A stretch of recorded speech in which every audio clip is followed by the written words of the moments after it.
Olá pessoal, tudo bem? Eu sou a Carmen e hoje eu vou comentar o que era a memória para Platão. Antes de assistir, eu espero que você curta este vídeo, que comente, me diga o que vocês têm achado desses vídeos mais curtos em que eu explico algum aspecto aqui para algum autor. Eu vou adorar saber. Hoje a gente vai ver essa questão da memória num texto de Platão, um diálogo que chama Teeteto ou O Conhecimento. Eu não tenho o texto aqui porque eu li no Kindle, então não tenho o livro para mostrar para vocês, tá? Mas a gente está falando de um diálogo que foi escrito 4 séculos antes de Cristo, então é este o momento, este é o contexto, e a gente está aqui falando de um dos maiores filósofos da história, né? A gente está aqui no berço da filosofia, onde surgiu a filosofia no momento que filosofar era um dos maiores exercícios da intelectualidade, né? A gente está aqui no momento no momento específico de uma civilização que acredita que o filósofo ele tem que ser o chefe de Estado, ele tem que ser o melhor político possível, ou melhor, o melhor político teria que ser um filósofo. A gente está aqui no contexto que a filosofia é uma forma de conhecer o mundo, considerada a melhor até então, e que por isso o valor da filosofia, do conhecer, é insubstituível. E a filosofia, ao contrário do que nos parece hoje, ela não parecia, para aqueles contemporâneos ali, não parecia ser algo tão difícil, tão inacessível em termos intelectuais, né? Hoje a gente não tem tanta facilidade com filosofia assim. E hoje a gente tem outra dinâmica de vida, outras formas de aprender, enfim.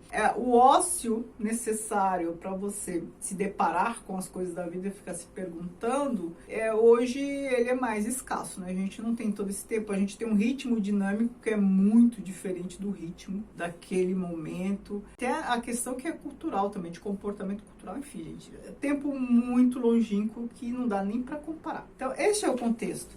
E aí, o que há de interessante aqui? Vamos lá. Então, eu não vou ler trechos da obra Teeteto, mas eu vou ler algumas considerações que eu escrevi, porque eu estava dando aula sobre isso. Eu não dou aula de filosofia, gente, não é isso. Eu estava demonstrando, por meio de uma obra do Platão, algumas características que faziam sentido numa aula que eu estava dando sobre transmissão cultural, alguma coisa assim. Tá? Então, ó, em Teeteto, né, ou conhecimento, Sócrates propõe que há um bloco de cera em nossas almas, de diferentes qualidades, de acordo com os indivíduos, e isso é o dom da memória, a mãe das musas. Então vamos nos lembrar de alguma coisa que eu já disse por aqui em outro vídeo, né? No vídeo da Mnemosine, as musas, né? E aqui, o que a gente tem? Lembrando também, algo que eu já disse, eu já fiz um vídeo sobre diálogo platônico, já fiz um vídeo bem antigo para entender diálogo platônico, né? Que eu explico que nos diálogos platônicos, o Sócrates sempre vai dizer o que o Platão pensa. O Platão dizendo pela boca de Sócrates. Então, o Sócrates é sempre o personagem principal, quem vence ali os debates, as argumentações dos diálogos platônicos. Então, em Teeteto,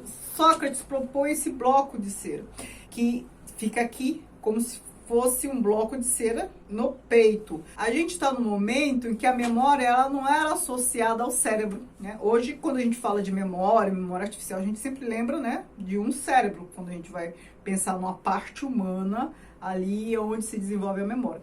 Naquele momento, não havia esse conhecimento, não havia esse entendimento de memória no cérebro, associar memória com cérebro.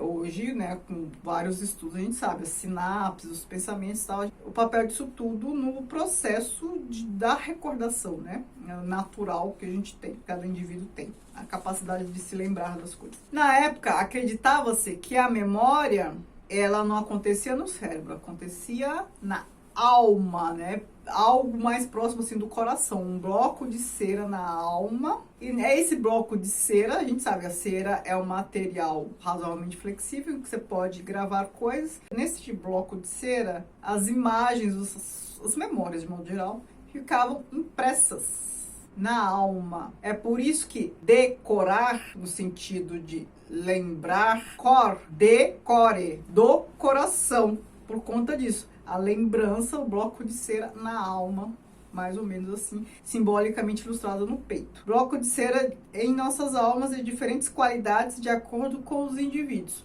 Ou seja, cada um tem uma capacidade de memória. Tem gente que lembra muito das coisas, tem gente que lembra pouco, tem gente que tem memória visual, tem gente que tem memória auditiva.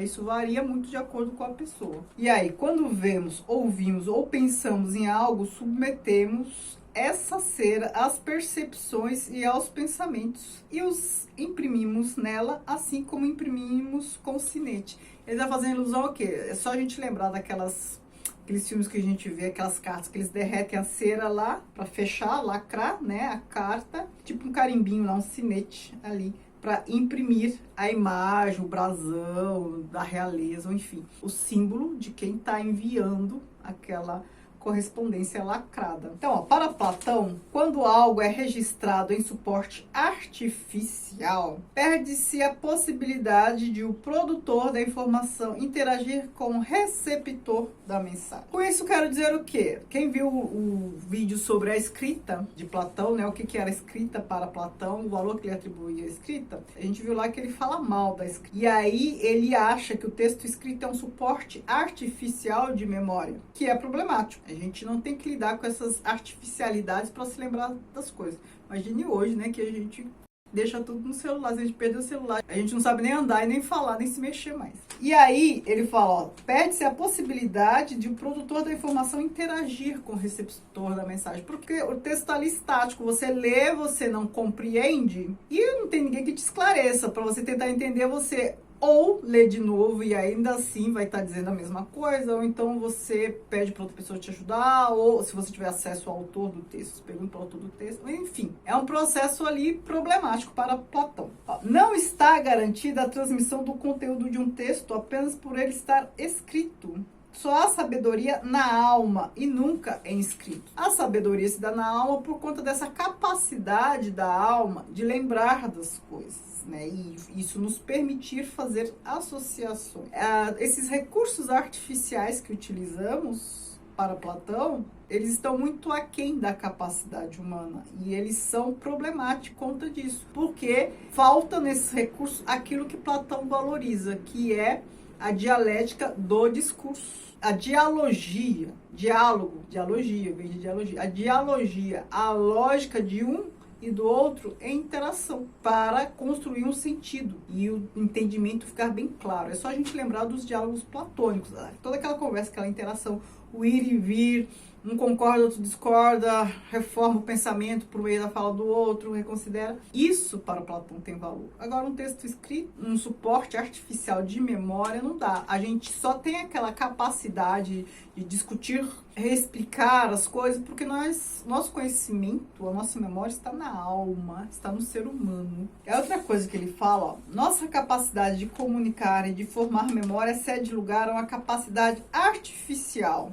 O papel, a escrita, alterando nossa relação com a memória. Então, ele acha que, além de ser um recurso artificial aqui perceba que o artificial, ele é visto como negativo. Hoje, se a gente falar de memória artificial, a gente tende a pensar que é algo muito superior ao que a gente tem, ao que o ser humano tem. Aqui não. Aqui, essa memória artificial, essa capacidade artificial, está muito aquém. O ser humano pode muito mais. A interação, o diálogo é muito mais produtora de sentido, é uma forma muito mais completa de conhecer e de lembrar do que um suporte deficiente que altera a nossa relação com a memória e altera de forma prejudicial. Certo? Me digam se vocês já tinham pensado sobre isso, o que vocês acham, se vocês concordam ou não. Claro, hoje a gente é um ser totalmente diferente daquele ser grego deste período, mas gostaria de ouvir a opinião de vocês. Muito obrigada, beijos.